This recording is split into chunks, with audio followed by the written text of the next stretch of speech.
तो चलिए पढ़ते हैं आज की कहानी की ओर। दोस्तों, पहले तो मैं भूत प्रेत को काल्पनिक मानता था, लेकिन कुछ घंटों के बाद ना चाहकर भी आपको अपने ऊपर यकीन करना पड़ता है। दोस्तों, ये बात तब की है जब मेरे रेलवे में नई नई नौकरी लगी थी। मैं अंदर से काफ़ी खुश था क्योंकि मैंने ये नौकरी पाने के लिए काफ़ी मेहनत की थी, पर मुझे नहीं पता था कि यह नौकरी आगे जाकर मेरे लिए इतना घातक साबित होगी। मैंने अगले ही दिन नौकरी ज्वाइन कर ली और मैं जब वहाँ गया तब वहाँ के बड़े ऑफिसर ने मुझे बताया कि मेरा शिफ्ट 8 बजे से रात के 12 बजे तक होगा और उसी के बीच मुझे ट्रेन चलानी है। मैं अंदर से काफ़ी एक्साइटेड था क्योंकि मैं अपना पसंदीदा काम करने वाला था। मेरे जॉब का पहला दिन था वो। मैं पहले दिन गया। मैं जब रात के 8 बजे ट्रेन के पास पहुंचा तब मुझे सिग्नल दिखाया गया ट्रेन चलाने के लिए। फिर मैंने ट्रेन चलाई। मानो उस समय मेरे अंदर जो बीत रही थी मैं चाहकर भी बता नहीं सकता कि मैं उस वक्त इतना खुश था, पर मुझे नहीं पता था कि उसी समय के बाद मेरी खुशी दुखी में बदल जाएगी। पहला दिन तो मेरा काफ़ी अच्छे से बीता था और मुझे बहुत नई नई चीज़ें भी वहाँ पर पता चली और मैंने बाकी ट्रेन चालकों से भी अच्छी खासी दोस्ती भी कर ली थी। और मुझे ट्रेन चलाने में कुछ भी दिक्कत होती तो मैं डायरेक्ट मैन ऑफिस में ही बात करता था। मुझे ट्रेन चलाते चलाते अब लगभग 1 महीने से ऊपर बीत गए थे और मेरा समय काफ़ी अच्छे से कट रहा था। पर एक दिन जो मेरे साथ कुछ ऐसा हुआ जिसके बारे में बताने में भी मेरी रूह कांपती है। मेरे साथ कुछ ऐसा हुआ कि एक दिन रात को जब मैं अपने शिफ्ट के समय पर 8 बजे ट्रेन चलाने गया था तब उस दिन ट्रेन में मुझे अलग सा उमस महसूस हो रहा था। थोड़ा थोड़ा अंदर से घुटन जैसी महसूस हो रही थी, लेकिन मैंने इस पर इतना ध्यान नहीं दिया और फिर ट्रेन चलाने लगा। मुझे अंदर से काफ़ी डर भी लगता था कि अगर मुझसे एक भी गलती हुई तो काफ़ी लोगों की जान भी जा सकती थी, इसलिए मैं हर समय चौकन्ना रहता था। और मुझे लगभग 5 स्टेशनों के बाद 6ठे स्टेशन पर दाखिल भी होना पड़ता था। वहाँ के हेड ऑफिस में जाकर सिग्नेचर करने पड़ते थे। उस दिन मेरा सफ़र काफ़ी दूर का था और ट्रेन में हर दिन के मुकाबले काफ़ी कम जने बैठे हुए थे। मैं अपने मज़े में ट्रेन को चला रहा था।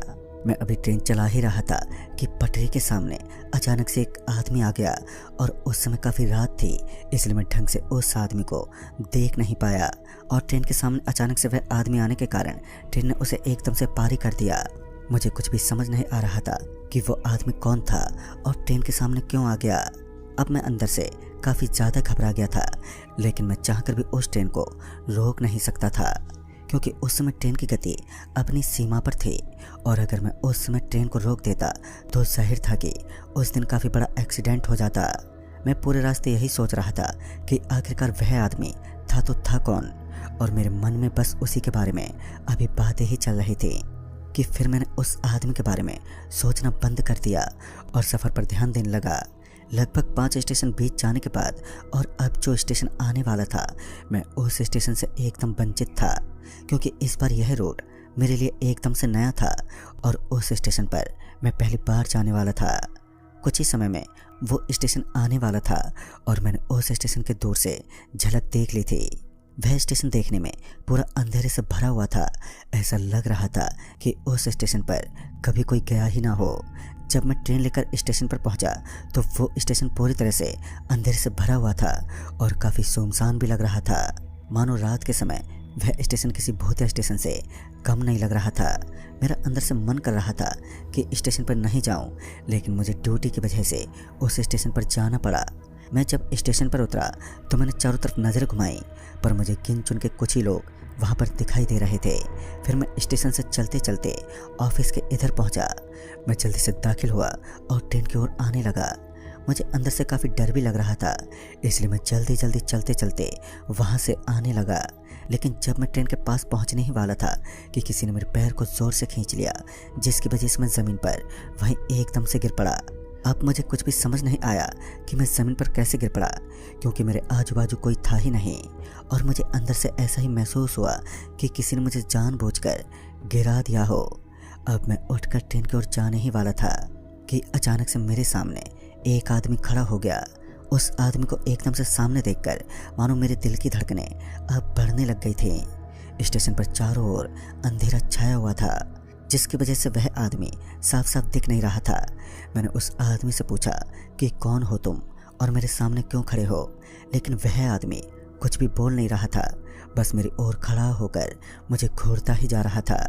उसका ऐसा व्यवहार देखकर मुझे भी बहुत अजीब सा लग रहा था, इसलिए मैंने सोचा कि मुझे यहाँ से जल्दी चले जाना चाहिए।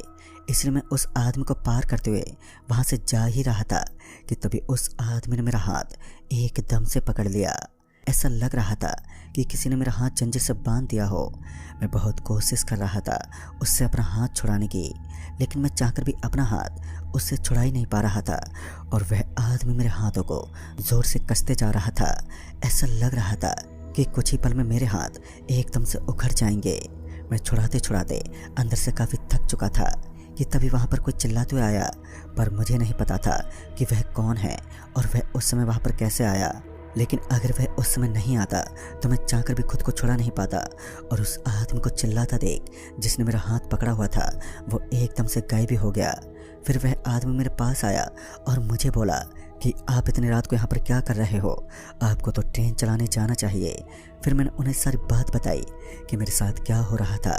उस पर उन्होंने मुझसे कहा कि यह कुछ नया नहीं है, यहाँ आते जाते सभी ट्रेन चालकों को वह दिखाई देता है और परेशान भी करता है, इसलिए सबको यहाँ पर आने से पहले सतर्क हो जाना चाहिए। यहाँ तक कि उन्होंने ये भी बताया कि वह कोई आदमी नहीं बल्कि एक प्रेत था। उस आदमी ने मुझे बताया कि बहुत समय पहले स्टेशन पर कुछ कर्मचारी काम करते थे और यहाँ पर रेल घटना की वजह से उनकी मौत हो गई थी, जिसकी वजह से वह लगभग सबको दिखाई देते थे। मैं सोच में पड़ गया कि भला ऐसे कैसे हो सकता है, क्योंकि मैंने उस आदमी का चेहरा भी बिल्कुल नहीं देखा था, इसलिए मैं विश्वास नहीं कर सकता था कि वह प्रेत था। इसलिए मैंने उनकी बात को नकारते हुए ट्रेन के पास जाने लगा कि तभी मुझे किसी की आवाज़ सुनाई दी जो भागते हुए मेरी ओर ही आ रहे थे। जब वह आदमी मेरे पास पहुंचा तब मुझे पता चला कि वह आदमी एक ट्रेन चालक था और उसने मुझसे कहा कि मुझे भी आज आपके साथ ट्रेन चलाने के लिए अपॉइंट किया गया है। फिर वह भी मेरे साथ बैठ गए और हम ट्रेन चलाकर पहले स्टेशन की ओर लौटने लगे। मेरा बहुत ही मन कर रहा था कि सारी बातें उनको बता दूं, इसलिए मैंने उनको सारी बातें बताई। वो सब मेरी बातें सुनने के बाद ऐसा बिहेव कर रहे थे जैसे उनको ये सब पहले से ही पता हो। वह भी कुछ बोल नहीं रहे थे, बस मुस्कुरा के मुंडी हिलाकर वो जवाब दे रहे थे। ऐसा लग रहा था कि वो मुझे इग्नोर कर रहे हैं। पूरे रास्ते भर मैंने उनके साथ पूरी रात कैसे बिताई ये तो मुझे ही मालूम है।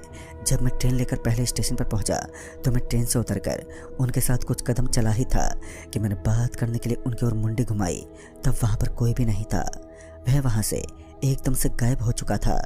अब मैं आश्चर्य में पड़ गया क्योंकि वह भी मेरे साथ कुछ कदम चले ही थे और वो एकदम से कहीं पर गायब हो गए।